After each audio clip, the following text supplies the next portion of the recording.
కొద్దిసేపు మనం ఆలోచన చేయబోతూ ఉన్నాం. మరొకసారి సువార్తను గురించినటువంటి సత్యం. ఇందులో సువార్త అనేటువంటి మాట కనపడుతూ ఉన్నది, సత్యం అనేటువంటి మాట కూడా మనకు కనపడుతూ ఉన్నది. సత్యము చెప్పడానికి ఒకనాడు 12 మందిని దేవుడు ఏర్పాటు చేసుకుంటే, నేటి కాలంలో అదే సత్యాన్ని చెప్పటానికి ఎంతమంది ఉన్నారో సమాజం అనుకుంటున్నటువంటి రీతిలో దేవుడు అనుకున్నట్లేదు. కాబట్టి అతి తక్కువ మందే ఉన్నారనేటువంటి వాస్తవాన్ని బైబిల్ గ్రంథం ఎరిగినటువంటి ఎవరైనా సులువుగా చెప్పగలరు. సువార్తను గురించినటువంటి నిర్వచనాన్ని మనం ఆలోచన చేస్తే, కొంతమంది దీన్ని శుభవార్త అన్నారు, మంచి వార్త అని అన్నారు. అయితే గ్రంథంలో దాదాపుగా ఈ కూడికకు వచ్చినటువంటి, ఈ సభకు వచ్చినటువంటి వారందరి చేతుల్లో కూడా గ్రంథం ఉంది. గ్రంథంలో అపోస్తులుడి పౌలు భక్తుడు చదవబడిన లేఖన భాగంలో కొరింథీయులకు అప్పగించినటువంటి సువార్తను గురించి ఆయన మాట్లాడుతూ, నాకు ఇయ్యబడినటువంటి ఉపదేశమును మొదట మీకు అప్పగించి తిని, కొరింథీయులకు రాసిన మొదటి పత్రిక 15వ అధ్యాయము 3వ వచనాన్ని చదివానండి. నాకు ఇయ్యబడిన ఉపదేశమును మొదట మీకు అప్పగించి తిని అదేమనగా లేఖనముల ప్రకారము క్రీస్తు మన పాపముల నిమిత్తము మృతి పొందెను, సమాధి చేయబడెను, లేఖనముల ప్రకారము మూడవ దినమున లేపబడెను. ఇది సువార్త. అంటే ఈ మాటలో మనకి ఏం కనపడుతుందంటే, ప్రియమైన దేవుని వారలారా, ఒక వ్యక్తి యొక్క మరణం మానవులకు మేలు, అంటే మరణ సమాధి పునరుత్థానం అనేటువంటి ఇముడు ఉన్నాయి. అందులో ఒక వ్యక్తి యొక్క ముగింపు మానవ జాతికి మేలు అనేటువంటి సందర్భం మనకి కనపడుతూ ఉంది. అంటే ఒక వ్యక్తి చనిపోతే సమాజానికి మేలా? ఈ మాట ఎవరు చెప్పారు? యోహాను సువార్త 11వ అధ్యాయము 47వ వచనాన్ని మనం చూసినట్లయితే, యోహాను సువార్త 11వ అధ్యాయము 47వ వచనాన్ని మనం చూసినట్లయితే, ఎవరైనా తీసినట్లయితే సహాయం చేయండి. 11వ అధ్యాయము 47వ వచనము. కాబట్టి ప్రధాన యాజకులను పరిసయ్యులను మహాసభను సమకూర్చి మనమేమి చేయుచున్నాము, ఈయనను ఈ మనుష్యుడు అనేకమైన సూచక్రియలు చేయుచున్నాడే, మనం ఆయనను ఇలాగూ చూచుచూ ఊరకునిన ఎడల అందరూ ఆయన యందు విశ్వాసం ఉంచెదరు అందరూ. అప్పుడు రోమీలు వచ్చి మన స్థలమును మన జనమును ఆక్రమించుకొందురని చెప్పిరి. అయితే వారిలో కయప అను ఒకడు, గుర్తుపెట్టుకోండి, వారిలో కయప అను ఒకడు ఆ సంవత్సరము ప్రధాన యాజకుడై ఉండి మీకేమీ తెలియదు, మన జనమంతయు నశింపకుండునట్లు ఒక మనుషుడు ప్రజల కొరకు చనిపోవటం మీకు ఉపయుక్తమని. ఏమంటున్నాడండి? ఒక మనుషుడట చనిపోవుట ఉపయుక్తమని మీరు ఆలోచించుకున్నారు. మనందరి కొరకు ఒక ఆయన ఏమైపోవాలంటున్నాడు? చనిపోవాలని ప్రధాన యాజకుడు మాట్లాడుతూ ఉన్నాడు. అంటే ఒక వ్యక్తి యొక్క మరణము మనకు సువార్త, మనకు మేలు అనేటువంటి సందర్భం అక్కడ మనకు కనపడుతుంది. ప్రియమైన దేవుని వారలారా, ఎలాగూ ఒక వ్యక్తి యొక్క మరణము మనకి మేలుకరముగా ఉంటుంది అని ఆలోచన చేస్తే, ఈ ఆరిన నేల మీద అనేక మంది ప్రజలు ఉన్నారు, అనేక దేశాలు ఉన్నాయి. ఒక పేపర్లో వచ్చినటువంటి ఒక సమాచారాన్ని నా ప్రసంగానికి ముందు ఉంచి ముందుకు కొనసాగుతూ ఉంటాను. సోమాలి అనేటువంటి ఒక ద్వీపం ఉంది. ఆ దేశ ప్రజలు ఒకనాడట ఒక షిప్లో ప్రయాణం చేస్తున్నటువంటి ప్రజల్ని వాళ్ళు బందీలుగా చేసి దోచుకునడం అనేటువంటిది జరిగింది. దాదాపుగా 700 మందిని వారు బందీలుగా చేశారు. అందులో మన దేశానికి చెందినటువంటి ఒక 70 మంది కూడా లేకపోలేదు. అంటే వాళ్ళ యొక్క ఆలోచన ఏంటి? వీళ్ళని మనం బందీలుగా ఉంచితే వీరికి సంబంధించినటువంటి గొప్పవారు వచ్చి మనతో సఖ్య కుదుర్చుకుని, మనతో సంబంధాలు కుదుర్చుకుని వీళ్ళని విడిపించుకుని వెళతారో, భౌతిక సంబంధంగా వారికి అది మేలుకరమైనటువంటిది అనే సందర్భం మనకు కనపడుతూ ఉంది. అది వాళ్ళకి సువార్త, వాళ్ళకి మేలు, వాళ్ళకి మేలు మాట అండి. ఎందుకని బందీలుగా ఉండిపోయారు? వారి కుటుంబాలు లేవు, వారికి ఆహారం లేదు, ఏ ప్రాంతాలకు వెళ్ళటానికి లేదు, ఎవరు వచ్చి వీళ్ళని విడిపిస్తారో అని వారు ఎదురు చూస్తున్నటువంటి రోజుల్లో ఏదో ఉన్నతమైన దేశం, ఏ అమెరికా దేశం లాంటి వారిలో, ఏ జపాన్ దేశం లాంటి వారు వచ్చి ఇదిగో వీళ్ళ మా ప్రజలు మీకు కావాల్సింది మేము ఇస్తామో కనుక వీళ్ళని విడిపించండి అని చెప్పి వారిని విడిపించడం అనేటువంటిది జరిగినటువంటి సమాచారము. అది ఎలాగైతే లోక సంబంధముగా వాస్తవమో ఆత్మ సంబంధముగా కూడా అపవాది యొక్క బందీల్లో, అపవాది యొక్క చెరలో ఉన్నటువంటి వారిని విడిపించటానికి ఈ లోకానికి ప్రభువైన యేసుక్రీస్తు వారు వచ్చి ఉన్నారు. ఆయన జీవిత చరిత్రే ఒక సువార్తగా భూప్రపంచమంతా కూడా వెదజల్లబడతా ఉన్నదనేటువంటి వాస్తవాన్ని ప్రియమైన దేవుని వారలారా మనమందరము గ్రహించవలసిన వారమై ఉన్నాం. ఆయన గురించినటువంటి సమాచారాన్ని ఇంకా ముందుకి మనం ఆలోచన చేసినట్లయితే యెషయా గ్రంథము 61వ అధ్యాయము 1వ వచనాన్ని మనం చూసినట్లయితే, యెషయా గ్రంథము 61వ అధ్యాయము 1వ వచనమండి. ప్రభువగు యెహోవా ఆత్మ నా మీదికి వచ్చి ఉన్నది, దీనులకు సువార్తమానము ప్రకటించుటకు. యెహోవా నన్ను ఏం చేశాడట?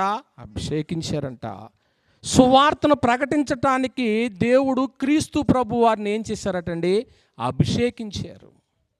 ఆయన సువార్త ప్రకటించటానికి అభిషేకించాడు.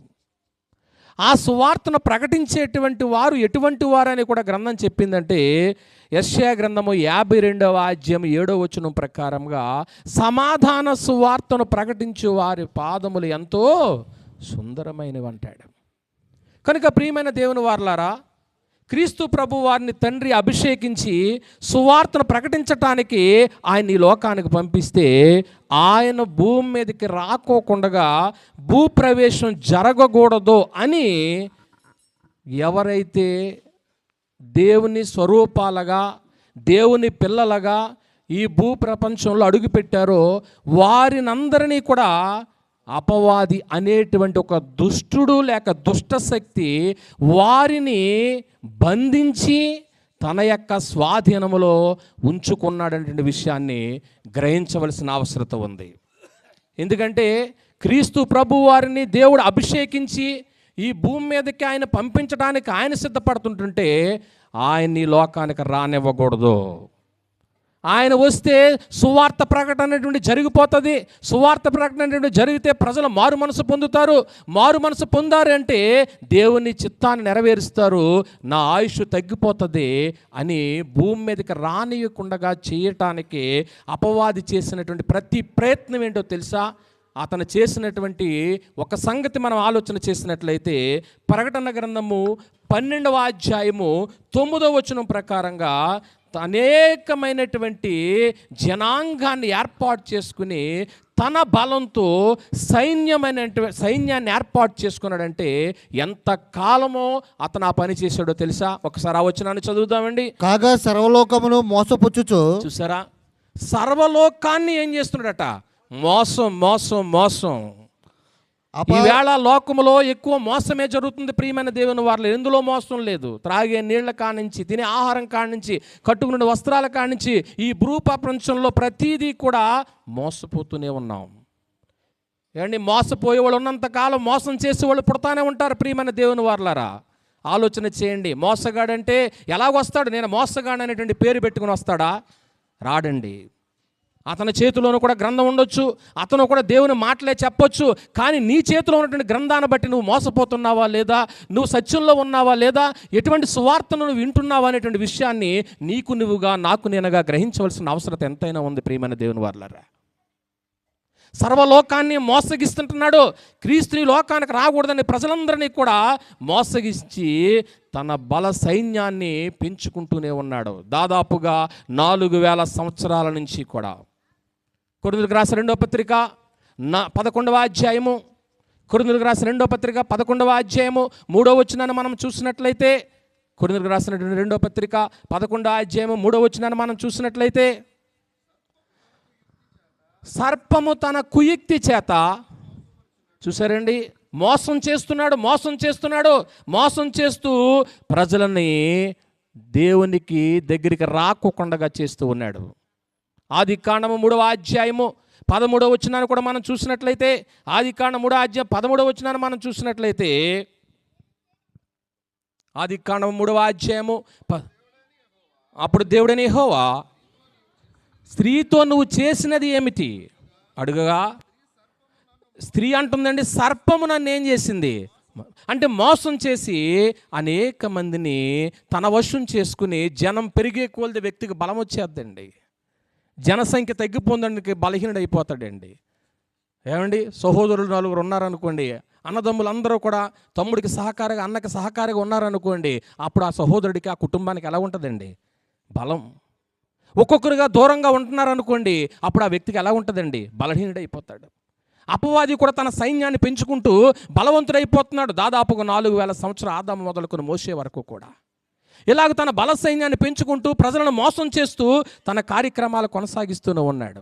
మనుషులతో పాపం చేయించడమే కదా, అపవాదికి పాపం చేయించడమే కాకుండా అపవాదికి మరొక స్నేహితుడు ఉన్నాడో, పాపం వలన వచ్చే జీతం ఏంటండి? మరణం అనేటువంటి మరొక స్నేహితుడు ఉన్నారు. వీళ్ళిద్దరూ కలిసి ప్రయాణం చేస్తూ ప్రజలను దేవునికి చెందకోకుండా దూరం చేస్తున్నటువంటి పరిస్థితులండి. మరణం అనేటువంటిది వస్తుందని భయపడిపోతూ ఆదాము మొదలుకొని మోషే వరకు కూడా మరణం వేలిందంటాడు. రోమీయులకు రాసిన పత్రిక 5వ అధ్యాయం 14వ వచనం ప్రకారంగా. కనుక ఈ రాత్రికాల సమయంలో దేవుని మాటలు వినుచున్నటువంటి ప్రియమైన దేవుని వారలారా, సువార్తను గురించినటువంటి సమాచారము, ఒక మహనీయుని గురించి, ఆయన యొక్క మరణ సమాధి పునరుత్థానము సువార్తగా నీ జీవితంలో, నా జీవితంలో ఎలా మేలవబోతుందో ఈ రాత్రి మనం వింటున్నాం. ఆయనను ఈ లోకానికి రానివ్వకూడదని ఒక దుష్ట శక్తి ఎలాగైతే ప్రయత్నం చేశాడో 4000 సంవత్సరాలు తన బలాన్ని పుంజుకుంటూ, తన సైన్యాన్ని పెంచుకుంటూ, ప్రజలందరినీ తన వశం చేసుకుంటూ తన సైన్యాన్ని పెంచుకున్నాడు. అలాగని దేవుని యొక్క ప్రణాళిక ఆగిపోతుందా? దేవుని చిత్తము జరిగిస్తానే ఉంటాడండి ఆయన. సువార్తని లోకానికి పంపించాలని క్రీస్తుని అభిషేకించటానికి తండ్రి నిశ్చయం చేసుకుంటే, ఆయన అభిషేకం పొందటానికి, రంగప్రవేశం చేయడానికి ఈ లోకానికి వస్తుంటే రానియకోకుండా నువ్వు ఎంతకాలం అడ్డుకుంటావు? నిజాన్ని ఎంతకాలం అడ్డుకోగలవు? అబద్ధంలో ఉన్నంత వరకు, వాస్తవం తెలిసే వరకు అబద్ధమే, అది నిజమనే అనుకుంటావు. ఒక్కసారి అపవాది కానీ నిన్ను పట్టాడంటే తాను తన నివాస స్థలమునకు పోనీయకోకుండా నిన్ను అడ్డుపడుతూనే ఉంటాడు. చర్చికి వెళ్ళనిస్తాడు, పాటలు పాడనిస్తాడు, వాక్యం చదవనిస్తాడు. కానీ ఒక్కసారి నిన్ను పట్టాడు అంటే నువ్వు చర్చికి వెళ్ళు, పాటలు పాడు, ఏదైనా చెయ్యి, లాస్ట్గా నువ్వు వెళ్ళేటువంటిది నిత్యరాజ్యం అని అంటున్నారే, ఆ రాజ్యానికి వెళ్ళనివ్వకుండా చూసుకునే బాధ్యత నాది అంటాడు. కనుక ఏ సువార్త నువ్వు వింటున్నావు? లోకంలో అనేకమైనటువంటి సువార్తలు ఉన్నవి. ఎవరిని గురించినటువంటి సువార్త నువ్వు వింటున్నావు ప్రియమైనటువంటి దేవుని వారలారా? క్రీస్తు ప్రభు వారిని లోకానికి రాకుండా చేయటానికి అనేకమైన ప్రయత్నాలు చేస్తుంటే ఆయన యొక్క జననం అనేటువంటిది ఈ లోకములో జరిగింది. ఆయన ఈ లోకములో జన్మించేటప్పటికీ ప్రపంచాన్ని పరిపాలిస్తున్న రోమ్ సామ్రాజ్యం అండి. రోమ్ సామ్రాజ్యం ప్రపంచాన్ని నిలబడి చేస్తుంది. అప్పటికి ఆ రోమ్ పరిపాలన చేస్తున్న యోదయ ప్రాంతానికి మహా హేరోదు ఆయన అధికారం చేస్తున్నాడు. ఎదోమీయుడు ఆ ప్రాంతంలో ప్రభుత్వం చేస్తున్నాడండి. మత్తయి సువార్త 2వ అధ్యాయము 1వ వచనం ప్రకారంగా ఆయన ప్రభుత్వం చేస్తుంటే ఈ యోదయ ప్రాంతానికి ఆ సమయంలోనే ఈ లోకానికి ఒక లోక రక్షకుడు రావడం జరిగింది. ఆయన పుట్టుకలోనే, ఆయన బాల్యములోనే చంపడానికి ప్రయత్నం చేశాడండి ఈ హేరోదు. ఒకవేళ క్రీస్తు ప్రభువే కానీ అపవాది చేసినటువంటి ప్రయత్నానికి, అపవాది అంటే ఎవరో ఒకరిని సాధనంగా వాడుకుంటమే కాదండి. ఎన్ని రోజులు నువ్వు అపవాదికి చోటు ఇవ్వలేదు, ఎన్ని రోజులు నీ దేహాన్ని అపవాదికి అద్దెకి ఇవ్వలేదు, ఎన్ని రోజులు నీ ఇల్లు అసత్యానికి తావు ఇవ్వలేదు. ఆలోచనే ప్రియమైనటువంటి సహోదరి సహోదరుడా, సత్యానికి నీ జీవితం అంకితం చేస్తుంటే దేవుడు నిన్ను ఎప్పుడైనా కానీ ఆయన ఎదుట నా కుమారుడు నా కుమార్తె నా కొరకు నిలబడ్డారని రేపటి దినాన్ని నువ్వు సాక్షిగా నిలబడతావు. ఇటువంటి జీవితంలో భూమి మీద క్రీస్తును రాకూడదని ప్రయత్నం చేస్తుంటే మహాహేరోదు ఎప్పుడైతే ఆయన జననం జరిగిందని తెలిసిందో ఆయన ఈ లోకానికి రానివ్వకూడదని తన ప్రయత్నం తాను చేస్తూ పుట్టుకలోనే తాను చంపేయాలని ప్రయత్నం చేశాడు. ఒకవేళ ఆయనే కానీ ఈ లోకానికి రాకుండా ఉంటే, ఒకవేళ వచ్చినాగా ఆయన ఎదక్కోకుండా ఉంటే, ఆయన పుట్టుకలోనే జన్మించిన తర్వాత ఒకవేళ మరణిస్తే ఈ సువార్త కూటం ఉండేదా? ఇక్కడ ఈ ప్రపంచమంతా కూడా క్రీస్తుని గురించిన సువార్త ప్రకటింపబడేదా? కాదు. ప్రియమైన దేవుని వారలారా, అపవాది వేసినటువంటి ప్రతి ప్రయత్నానికి కూడా తండ్రి తన సంకల్పాన్ని నెరవేరుస్తూనే ఉన్నాడండి. ఎవరైతే ప్రణాళిక చేశారో ఆ వ్యక్తి చనిపోయే వరకు కూడా యేసును ఐగుప్తులో దాచాడు తండ్రి. యేసును ఐగుప్తులో దాచాడండి. ఒకవేళ దేవుడు మనం అనుకుంటాం ఈ ప్రమాదం నా మీదకు వస్తుంది, ఎలాగనుకుంటావు? నువ్వు దేవుని కుమారుడుగా, దేవుని కుమార్తెగా, ఆయన చిత్తాన్ని నెరవేర్చే వ్యక్తిగా నువ్వు ఉంటే నిన్ను భద్రపరుస్తాడు, నిన్ను దాస్తాడు, ఎక్కడ ఉండాలో అక్కడ ఉంచుతాడు. ప్రియమైన దేవుని వారలారా, సమస్తము ఆయనదేనండి, దాచాడండి. మత్తయి సువార్త 2వ అధ్యాయము 10 నుంచి 15 వచనాలు మనం చూసినట్లయితే ఆయన ఐగుప్తుకి తీసుకుని వెళ్ళి ఎవరైతే క్రీస్తును చంపడానికి ప్రయత్నం చేశారో ఆ వ్యక్తి చనిపోయే వరకు కూడా ఆయన భద్రంగా దాచాడండి. ఆ మహాహేరోదు చనిపోయిన తర్వాత తిరిగి స్వదేశానికి తీసుకొచ్చాడండి. మరలా స్వదేశానికి తీసుకొచ్చాడు. ఇలా స్వదేశానికి వచ్చే సమయంలో ఆయనకు 30 సంవత్సరాల వయసు వచ్చేసింది. ఆయనకు 30 సంవత్సరాల వయసు వచ్చేసింది. ఈ 30 సంవత్సరాల వయసులో అపవాది గట్టి పదును పెట్టాడండి. అపవాది గట్టి పదును పెట్టాడు, ఆయుధాలు నూరాడు, బట్టి సామర్థ్యాన్ని సంపాదించుకున్నాడు. అయినప్పటికీ కూడా ప్రభువుకి 30 ఏళ్ల వయసు వచ్చింది. 30 ఏళ్ల వయసు వచ్చిన తర్వాత ఆయన బాప్తిసం పొందాడు. ప్రతి వ్యక్తి కూడా ఇక్కడ బాప్తిసం పొందిన వాళ్ళు ఎంతమంది ఉన్నారో నాకైతే తెలియదు. కానీ బాప్తిసం అనేటువంటిది ప్రభువైన యేసుక్రీస్తు వారు పొంది ఉన్నారు కాబట్టి, బైబిల్ కలిగినటువంటి సహోదరుడా, బైబిల్ చదువుతున్న సహోదరి, ఏదో ఒక రోజు నీ హృదయము దేవునికి అంకితం అవ్వాలి. ఎంతకాలం లోకంలో బ్రతుకుతావు? ఎంతకాలము దేవునికి విరోధంగా ఉంటావు? ఆయన బాప్తిసం పొందాడు 37 సంవత్సరాన్ని. నీకు ఎన్ని సంవత్సరాలు వచ్చినాయి? 30 దాటిపోయినాయా? 40+ వచ్చినాయా? 50+ వచ్చినాయా? ఇంకా బాప్తిసం లేకుండా ఉన్నావా? క్రీస్తు మాదిరి ఈ రాత్రి సువార్త కూడా నీ కొరకే దేవుడు ఏర్పాటు చేసి ఉన్నాడేమో ఆలోచన చేయి. 30 ఏళ్ళు వచ్చినాయండి. 30 ఏళ్ళు వచ్చిన తర్వాత మత్తయి సువార్త 3వ అధ్యాయము 13 నుంచి 15 వరకు మీరు రాసుకున్నట్లయితే ఆయన బాప్తిసం పొందాడండి. ఆయన బాప్తిసం పొందిన వెంటనే ఎక్కడికి వెళ్ళాడండి? అరణ్యంలోనికి వెళ్ళాడండి. మార్కు సువార్త 1వ అధ్యాయము 12, 13 వచనాల ప్రకారంగా మీరు చూసినట్లయితే బాప్తిసం పొందిన తర్వాత ఆయన ఎక్కడికి వెళ్ళారు? అరణ్యంలోకి వెళ్ళారు. అరణ్యంలో ఎన్ని రోజులు ఆయన ఉపవాసం ఉన్నారో ఎవరన్నా వేదిక ముందు ఉన్నటువంటి వారు ఆ మాట నాకేమైనా చెప్పగలరా? యేసు ప్రభు ఎన్ని రోజులు ఉపవాసం ఉన్నారండి? Very good. ఎన్ని రోజులమ్మా? 40 రోజులు. ఈ 40 రోజులు ఎక్కడ ఉన్నారో? అరణ్యంలో. ఎవరు తీసుకెళ్లారు అరణ్యంలోకి? ఎవరు తీసుకెళ్లారండి అమ్మా? ఎవరు తీసుకెళ్లారు? మాట్లాడండి, మరొకసారి మాట్లాడండి. ఎవరు తీసుకెళ్లారు? సాతాను అన్న వాళ్ళ చేతులు ఎత్తండి ఒకసారి. సాతాను అన్న వాళ్ళ చేతులు ఎత్తండి. ఎవరు మాట్లాడట్లేదు? మార్కు సువార్త 1వ అధ్యాయము 12 వచనం ఆల్రెడీ మీ గ్రంథాల్లో ఆ భాగాన్ని తెరిచి ఉంచారు, చదవండి. వెంటనే పరిశుద్ధాత్మ ఆయనను అరణ్యంలోనికి తీసుకుని పోయాను. పరిశుద్ధాత్మ ఆయనను ఎవరు తీసుకెళ్లారట? ఎవరు తీసుకెళ్లారని పొరపాటు పడ్డాం. ప్రియమైన దేవుని వర్లారా, చేతుల్లో మన గ్రంథం దేవుడిచ్చాడు. గ్రంథాలు ఎన్నో ముద్రించబడిపోతున్నాయి. ఏమండి, గ్రంథంలో ఏముందో మనము చదవలసిన వారమై ఉన్నాం. పరిశుద్ధాత్ముడు అరణ్యంలోనికి తీసుకెళ్ళి వెళుతున్నాడట. అరణ్యంలో ఎవరున్నారో అక్కడ, అరణ్యంలో ఎవరున్నారని తీసుకెళ్ళండి పరిశుద్ధాత్ముడు. అక్కడ ఉన్నాడు ఒక వ్యక్తి, అక్కడ ఉన్నాడు ఒక వ్యక్తి. ఇప్పుడు మన వెనకాల ఒక స్థలం ఉంది. ఈ స్థలం దేనికి అందరికీ తెలుసు కదా, మన యొక్క చివరి చోటు అదేనా? ఏమండి, ఇప్పుడు అరణ్యంలో ఏముంటాయి?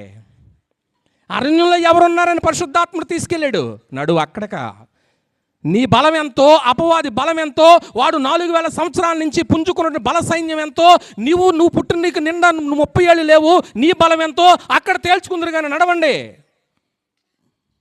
అక్కడికి తీసుకుని వెళ్ళాడండి. అక్కడికి వెళ్ళేటప్పటికి ఎలాగున్నాడో తెలుసా? ఎలాగున్నాడో తెలుసా? ఏదేను తోట ఎప్పుడైనా చూశారు మీరమ్మా? చూడలేదు కదా, పోనీ విన్నారా?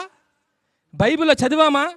ఏదైనా తోటలో అవ్వతల్లి దగ్గరికి సాతానుడు ఏ రూపంలో వచ్చాడు? సర్ప రూపంలో వచ్చాడు.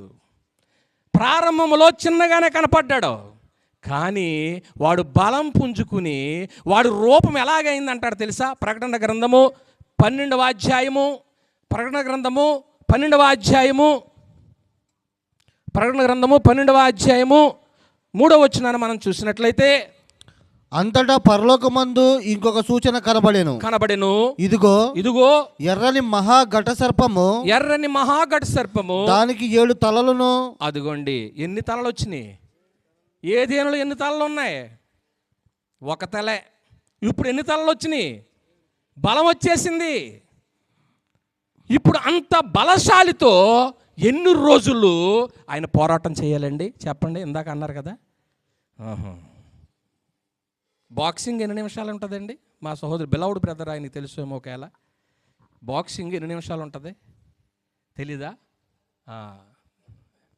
ఏదైనా గంటలు ఉంటుందా, రోజులు ఉంటుందా, నిమిషాలు ఉంటుందా? గుద్దుకుని ఆట. ఇందాక సహోదరులు చెప్తున్నారు కిక్ బాక్సింగ్ ఏదోనట.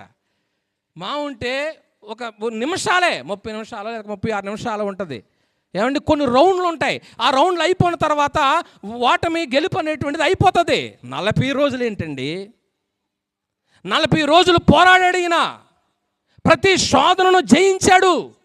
జయించి ఇంకా లోకాసువార్త 4వ అధ్యాయము, లోకాసువార్త 4వ అధ్యాయము 13వ వచనాన్ని మనం చూసినట్లయితే, లోకాసువార్త 4వ అధ్యాయం 13వ వచనమండి.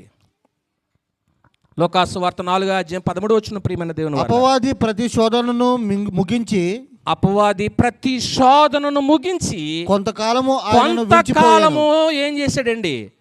ఆయన విడిచిపెట్టేళ్ళాడంటే వాటమని అంగీకరించాడు. తప్పలేదు, ఇంకా ఎప్పటికైనా నువ్వు ఓడిపోతావు సహోదరుడా. ఏది నిజమని గ్రంథం చెప్తుందో అక్కడే నువ్వు నిలబడితే నువ్వు గెలుపొందుతావు, లేకపోతే ఓడిపోతావు. ప్రియమైన అమ్మాయ్యా, ఆలోచన చేయి.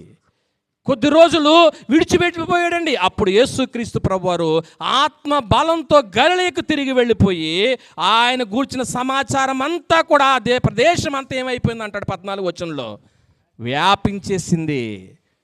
సువార్తను గురించిన సత్యము ప్రతి చోటకి వెళ్ళాలట. అండి, సువార్త నీకు తెలియదని కాదమ్మా, క్రీస్తుని గురించి నీకు ఎన్నో పర్యాయాలు విన్నావు, కానీ సువార్తను గురించి అసలు సత్యం ఏదో నీ మనసులో నీకు రావాలని కూడికి ఏర్పాటు చేశారు. సువార్త అందని గృహము ఉండనే కూడదు, క్రీస్తు సంఘము లేని గ్రామం అసలుండకూడదు. సువార్త అనేది ప్రతి గృహానికి వెళ్ళాలని దేవుని యొక్క ఉద్దేశము. ఆ ప్రదేశం అంతటా వ్యాపించిందంట. అయితే ఇప్పుడు యేసు ప్రభు ఎదుట ఉన్నటువంటి 2 బలమైనటువంటి కారణాలు ఉన్నాయి. ప్రతి శోధనను ముగించాడు. అపవాది వెళ్ళిపోయాడు. క్రీస్తు తిరిగి ఆత్మ బలముతో గలిలయకు వచ్చేసాడు. ఇప్పుడు ఆయన ముందు 2 సవాళ్ళు ఏంటో తెలుసా? ఒక్కటి ఏంటంటే ఆయన పాపరహితుడిగా జీవించాలి. మనిషి యొక్క బలహీనతల్లో సహానుభవం సంపాదించాలి. ఆయన శరీరంతో వచ్చాడు కనుక పాపం లేకుండా జీవించాలి. అంత మాత్రమే కాక అట్ దట్ సేమ్ టైం పాపరహితుడిగా జీవిస్తూ మనిషి యొక్క శరీరములో ఏమైతే అనుభవిస్తున్నాడో అటువంటి అనుభవాన్ని కూడా ఆయన సంపాదించాలి. నెంబర్ 2, అపవాదిని చివరిగా అతను పూర్తిగా వాటం చేయాలి, ఎదిరించి పూర్తిగా ఆయన ఓడించాలండి. ఈ 2 కార్యక్రమాలు జరగటానికే ఆ కుర్రోడు ట్రైనింగ్ తీసుకోవాల్సి వచ్చింది. ఈ 2 సంగతులు చేయటానికి ఈ 30 ఏళ్ల కుర్రోడు ట్రైనింగ్కి వెళ్ళవలసి వచ్చింది. ఇక్కడ ఈ ఎడం పక్క ఉన్నారే, నా చేతి ఎడం ప్రక్క, ఈ బృందం అంతా కూడా ప్రియుల దగ్గర తర్ఫీదు పొందినటువంటి వారు. మీ స్థానిక సువార్థికుడు కూడా అనేక చోట్ల తర్ఫీదు పొందినటువంటి వాడు. ఈవేళ ఏ మహనీయుని గురించి అయితే మాట్లాడుతున్నానో, సువార్తన గురించి, ఆయన మరణ సమాధి పునరుత్థానమని మాట్లాడుతున్నానో ఈ రాత్రి ఈ యొక్క పోరంకి ప్రాంతంలో ఆ మహనీయుని గురించినటువంటి సమాచారాన్ని అందించటానికి, ఆ క్రీస్తుని గురించి ప్రకటించబడుతున్న ఈ మాటలునే చూశారు. ఆ క్రీస్తు ఈ 2 ఛాలెంజ్ని ఎదుర్కొంటానికి ట్రైనింగ్ అవ్వాల్సి వచ్చిందండి. ఎవరి దగ్గర ట్రైనింగ్ అయ్యాడో తెలుసా మహానుభావుడు? యెషయా గ్రంథము 50వ అధ్యాయము, యెషయా గ్రంథము 50వ అధ్యాయము 4వ వచనం నుంచి వస్తున్నామండి. యెషయా గ్రంథము 50వ అధ్యాయము 4వ వచనం చదువుతున్నాం. అలసిన వానిని మాటల చేత ఓరడించు జ్ఞానము నాకు కలుగునట్లు శిష్యునికి తగిన నోరు యెహోవా నాకు దయచేసి ఉన్నాడు. శిష్యులు వినునట్లుగా నేను వినుటకై ఆయన ప్రతి ఉదయమున నాకు వినుబుద్ధి పుట్టించుచున్నాడు. ఎప్పుడు వెళ్ళేవాడంట ట్రైనింగ్ క్లాస్కి కుర్రోడు? ఎప్పుడు వెళ్ళేవాడంట ట్రైనింగ్కి? మా సహోదరులు చెప్పారు, మారేష్ గారు. ఎప్పుడు వెళ్ళేవారటండి? ప్రతి ఉదయమున. అలసిన వాణిని, భూలోకములో అలసిపోతున్న సమాజానికి నేను ఏం మాటలు అందించాలి తండ్రి, పాపం లేకుండా ఎలా జీవించాలి తండ్రి అని ట్రైనింగ్ తీసుకునేవాడట. అలసిన వాణిని మాటల చేత, ఇదిగో అలసిపోయినటువంటి సమాజం కనపడుతుంది. పాపము చేత అలసిపోయినటువంటి వారు, అతిక్రమాల చేత అలసిపోయినటువంటి వారు, లోకంలో వారికి ఇష్టమైన కార్యాలు చేస్తూ అలసిపోయినటువంటి వారికి ఏ సమాధానం చెప్పాలి, ఎలాగ బోధించాలి, జాలల దగ్గరికి వెళ్ళాలి, ఏమండి జ్ఞానుల దగ్గరికి వెళ్ళాలి, శాస్త్రుల దగ్గరికి వెళ్ళాలి, ఎలాగ బోధించాలని ఆయన ట్రైనింగ్ తీసుకునేవాడు. ఆయన తర్ఫీదు తీసుకునేవాడు. ప్రభు అయినటువంటి యేసుక్రీస్తు వారి ప్రియమైన వారలారా, ఆయన తర్ఫీదు పొందాడు కాబట్టే ఏమండి యోధుడిగా నిలబడగలిగాడండి. యోధుడిగా నిలబడగలిగాడు. సహోదరుడు, మీ స్థానిక సేవకులు కూడా మంచి యోధుడైన ఈయన ఎప్పుడైతే ఇటువంటి తర్ఫీదు పొందాడో, పాపరహితమైనటువంటి రక్తాన్ని సంపాదించుకోవడం ఆయనకు అత్యవసరమైన పని అయిపోయింది. ఆయన రక్తంలో ఎక్కడా కూడా పాపం చోటు చేసుకోకూడదు. నా పరిశుద్ధమైనటువంటి రక్తంతో నేను లోకానికి ఒక త్యాగం చేయడానికి వచ్చాను. రేపొద్దున నా జీవితం ఒక పత్రిక చదువుతారు, రేపొద్దున నా జీవితం ఒక సువార్తగా ప్రకటించబోతుందని ఆయన రక్తాన్ని పరిశుద్ధంగా చేసుకున్నాడు. నిన్న ఎక్కడో వాట్సాప్లో ఒక మెసేజ్ వస్తే చదివానండి. కట్నం తేలేదని ఆ ఇంటి కోడలకి అత్తామామలు HIV ఇంజెక్షన్ చేయించేశారట. ఏమండి ప్రియమైనటువంటి దేవుని వారలారా, పాపరహితమైనటువంటి జీవితం జీవించడానికి ఆయన నిశ్చయం చేసుకున్నాడండి. రక్తములో ఎక్కడ డాగు పడకూడదు, పరిశుద్ధమైన రక్తముగా ఉండాలి అని ఆయన నిశ్చయం చేసుకుని ఏదేను తోటలో స్త్రీ సంతానం అవతరించి, శోధనలు జయించి, పాపరహితుడిగా జీవించి, అపవాదిని ఓడించి, అపవాది బంధకాల్లో ఉన్నవారిని విమోచన క్రయదానంగా తన రక్తాన్ని సంపాదించాడండి. వీళ్ళందరినీ విమోచించాలి. హెబ్రీయులకు రాసిన పత్రిక 4వ అధ్యాయము, హెబ్రీయులకు రాసిన పత్రిక 4వ అధ్యాయము 15వ వచనాన్ని మనం చూసినట్లయితే, హెబ్రీయులకు రాసిన పత్రిక 4వ అధ్యాయం 15వ వచనాన్ని మనం చూసినట్లయితే,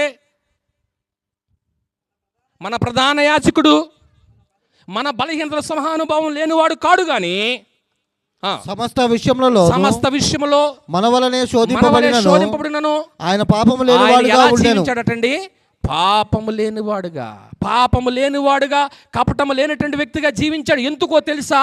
అదే గ్రంథము 7వ అధ్యాయము, అదే గ్రంథము హెబ్రీయులకు రాసిన పత్రిక 7వ అధ్యాయము 25వ వచనాన్ని తీసినట్లయితే సహాయం చేయండి ప్రియమైన దేవుని వారలారా. ఈయన తన ద్వారా దేవుని యొద్దకు వచ్చి వారి పక్షమున ఈయన తన ద్వారా దేవుని యొద్దకు వచ్చి వారి పక్షమున విజ్ఞాపనము చేయుటకును నిరంతరము జీవించుచున్నాడు కనుక వారిని సంపూర్ణంగా రక్షించుటకు శక్తిమంతుడై ఉన్నాడు. సంపూర్ణంగా రక్షించడానికి ఎలా ఉన్నాడంట? శక్తిమంతుడు. ఆ మహనీయుడు శక్తిమంతుడుగా ఉన్నాడండి. ఆయన రక్తముతో సంపాదించి ఈ లోకములో తండ్రి ఆయన జీవితంతో, ఆయన మరణ సమాధి పునరుత్థానంతో ప్రపంచానికి సువార్త అందించాలని చెరలో ఉన్నటువంటి అపవాది చెరలో ఉన్నటువంటి వారిని విడిపించి ఆయన ఈ లోకములో తన జీవితాన్ని ముగించి పరలోకానికి ఆరోహణమై వెళ్ళిపోయాడు. మూడుదన్న ముచ్చింజడి పరలోకానికి ఆరోహణమై వెళ్ళిపోయాడండి. అపోస్తుల కార్యములు 1:10-11 వచనాలు రాసుకోండి. దానియేలు గ్రంథం 7:13-14 వచనాలు రాసుకోండి. అయితే ఆయన ఆరోహణమై వెళ్ళిపోవటానికి సిద్ధపడి ఆయన ఆరోహణమైన తర్వాత ఆయన సంపాదించిన ఒకే ఒక ఆస్తి ఏంటో తెలుసా? సంఘమండి. అదే క్రీస్తు ప్రభు స్వరక్తమిచ్చి సంపాదించినటువంటి సంఘము. ఆ సంఘము ఎక్కడైతే ప్రకటించబడుతుందో, ఎక్కడైతే ఎస్టాబ్లిష్ అయిందో, ఆ సంఘము ద్వారా ఆయన పేరట మారు మనసు, పాప క్షమాపణ ప్రకటించబడాలట. ఆ రోజు ఎవరైతే యేసుక్రీస్తు ప్రభు వారు యొక్క కూడా ఉన్నటువంటి 12 మంది శిష్యులు సాక్షులుగా ఉన్నారో, ఆ సాక్షులే ఎక్కడైతే వారు సువార్త ప్రకటిస్తారో అక్కడ పాప క్షమాపణ కలుగుతుందండి. అపోస్తులు సువార్త ప్రకటించకపోతే అక్కడ పాప క్షమాపణ లేదు. ప్రియమైన దేవుని వాళ్ళరా, అంటే సువార్త ప్రకటన ఉన్నప్పుడే అక్కడ పాప క్షమాపణ జరుగుతుందని మర్చిపోకండి. ఈవేళ సువార్త ప్రకటన జరుగుతుందంటే పాపాలు క్షమించటానికి దేవుడు నీకు ద్వారం తెరిచాడని. ఆ ద్వారము తెరవబడినప్పుడే అందులో ప్రవేశించడానికి సిద్ధం చేసుకోండి ప్రియమైన దేవుని వాళ్ళరా. అపోస్తులు తమ సువార్త ప్రకటన వలన పాపాలు క్షమించుకుంటూ వెళ్ళిపోయారు. ఇదిగో సువార్త ఎక్కడైతే ప్రకటించబడుతుందో అక్కడ విధేయులైనటువంటి వారి పాపాలు క్షమించబడుతూ ఉంటాయి.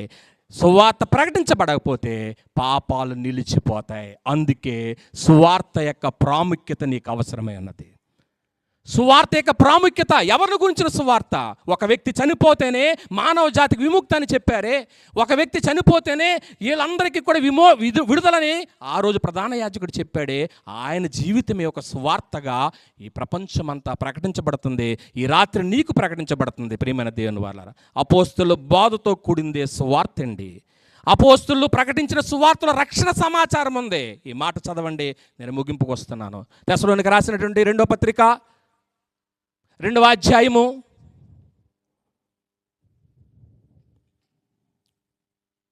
13 నుంచి వద్దాం. దుర్నీతిని పుట్టించు సమస్త మోసముతోనూ నశించుచున్న వారిలో సాధారణ కనపరచు బలమును అనుసరించి ఇండును. ఇందుచేత సత్యమును నమ్మక, సత్యాన్ని వింటున్నారు కానీ ఏమవట్లేదండి, నమ్మట్లేదు. సత్య సువార్త వింటున్నారు, నమ్మట్లేదు. కానీ సువార్త ప్రకటనలో రక్షణ సమాచారం ఉంది. సువార్త ప్రకటనలో రక్షణను పిలిచించేంటి పిలుపు ఉంది. ఇవాళ నేను పిలుస్తున్నాడు సువార్త ద్వారా. సువార్తలో దేవునితో సమాధాన పడే సందేశం ఉంది. ఒకప్పుడు దేవునికి మనకి మధ్య ఉన్న శత్రుత్వం పోగాలంటే సువార్తలోనే ఉందండి ఆ సందేశం. మా సువార్త ద్వారా మిమ్మల్ని వేడుకొనుచున్నాం అన్నాడు కొరింథీయులకు రాసిన 2వ పత్రిక 5వ అధ్యాయము 18 నుంచి 21 వచనాల్లో. సువార్త సంధి చేస్తుంది, సువార్త సమాధానపరుస్తుంది. ఆ సువార్త ఏమన్నాడు తెలుసా? సమస్త సృష్టికి ప్రకటించబడాలన్నాడు. కొలసీలకు రాసిన పత్రిక 1:23 వచనం ప్రకారముగా సమస్త సృష్టికి, ఒక విజయవాడ ప్రాంతం పరిసర ప్రాంతంలోనే కాదండి, సమస్త సృష్టికి సువార్త ప్రకటించబడాలన్నాడండి. ఈ సువార్త ఎందుకు ప్రకటించబడాలంటే ఇటు వారందరికీ పాపక్షమాపణ జరగాలి. పాత నిబంధన కింద ఉన్న వారికి పాపక్షమాపణ రావాలి, క్రొత్త నిబంధన కింద ఉన్నటువంటి వారికి కూడా పాపక్షమాపణ రావాలంటే ఈ సువార్త నీకు అవసరమై ఉన్నది ప్రియమైన దేవుని వారలారా. ఈ సువార్త ప్రకాశం ఎక్కడైతే వెదజల్లబడుతుందో, ఈవేళ నీ లైటింగ్లు కట్టారు, ఇన్న వీడియో కెమెరాలోనే లైవ్లో చూస్తున్నారో, దూరశ్రావణ యంత్రం ద్వారా వింటున్నారో, ఇక్కడ వెలుగు రాబోతుంది. ఎక్కడైతే సువార్త ప్రకాశం జరుగుతుందో, సువార్త ప్రకాశం ప్రకాశింపకుండా నిమిత్తము ఈ యుగ సంబంధమైన దేవత అవిశ్వాసమైన మనోనేత్రాలకు ఏం కలుగజేస్తుందట? గుడ్డితనం కలుగజేస్తుందంటే బైబిల్ భాషలో మీకు చెప్పాలంటే విశ్వాస భ్రష్టత్వం అక్కడే ప్రారంభమైపోతుంది. అక్కడే ప్రారంభమైపోతుంది. మానవులు కల్పించిన అనేకమైన ఆచారాలకు లోబడిపోయి ఒరిజినల్ సువార్తని, సత్య సువార్తని, గ్రంథం బోధించేటువంటి సువార్తను మనం గ్రహించలేకపోతున్నాం. ప్రియమైన దేవుని వారలారా, చివరగా ఒక మాట గుర్తుపెట్టుకోండి. నిన్ను నన్ను మాట్లాడే నన్ను కానివ్వండి, వినుచున్న మీరు కానివ్వండి, రేపొద్దున తీర్పు తీర్చబోయేది కూడా సువార్తే. ఆనాడు నాహు కాలంలో జలప్రళయము వస్తున్నటువంటి రోజులు వారిని సిద్ధపరుచుచుండగా ఆత్మరూపిగా వెళ్ళి ఏం చేయబడింది? సువార్త ప్రకటించబడింది. ఈరోజు నీకు సువార్త ప్రకటించబడుతుంది. ఈ సువార్తే రేపొద్దుట తీర్పు తీర్చబడబోతుంది. ఈ సువార్త ద్వారా క్రొత్త నిబంధన ప్రకారము క్రీస్తు యేసు ప్రభువుని ఏ వ్యక్తి ద్వారా అయితే ఆయన జీవితము, మరణ, సమాధి, పునరుత్థాన సువార్తగా గ్రంథం తేటతలం చేస్తుందో ఈ రాత్రి మీ ముందుంచాను ప్రియమైన దేవుని వారలారా. అదే క్రొత్త నిబంధన చట్టం. ఆ క్రొత్త నిబంధన ప్రకారముగా క్రీస్తు ప్రభు వారిని నా రక్షకుడు, ఆయన నా ప్రభువు అని బహిరంగంగా నువ్వు ఒప్పుకుంటే, ఇంతకాలం నేను అన్నటువంటి సత్యంలో, ఇంతకాలం నేను అన్నటువంటి సువార్తలో ఈ వాస్తవాలు ఒకవేళ నీకు అర్థం కాకపోతే ఈ రాత్రి నూతనంగా ఏదైనా ఒక సంగతి వింటే ఏదో ఒక మాట హృదయాన్ని తాకాలమ్మా ప్రియమైన అమ్మాయ్య. ఇదిగో క్రొత్త నిబంధన ప్రకారము నేను క్రీస్తుని అంగీకరించి ఆయన నా ప్రభు అని ఒప్పుకొని నా కోసము అపవాది చెరలో ఉన్నటువంటి నన్ను విడిపించటానికి ఆయన్ని దేవుడు అభిషేకించి పంపించాడంట. ఆయన రాకుండా ఉండటానికి మహాయోధుడు ప్రయత్నం చేశాడట. కానీ ఆయన ఈ లోకానికి వచ్చి 30 ఏళ్ళు జీవించి ఈ 30 ఏళ్ళ తర్వాత బాప్తిసం పొందిన తర్వాత అపవాదితో ప్రతి శోధన జయించి ఆయన ముందున్న 2 సవాళ్ళను ఎదుర్కొని ఆయన మరణ, సమాధి, పునరుత్థానుడై పరలోకానికి ఆరోహణుడై పట్టాభిషక్తుడై ఈవేళ సర్వలోకాన్ని ఏలుబడి చేస్తున్నటువంటి ఆ మహనీయుని గురించిన సువార్త నువ్వు వింటున్నావు. అయితే ఆ సువార్త రేపొద్దుట నిన్నేం చేయబోతుంది తెలుసా?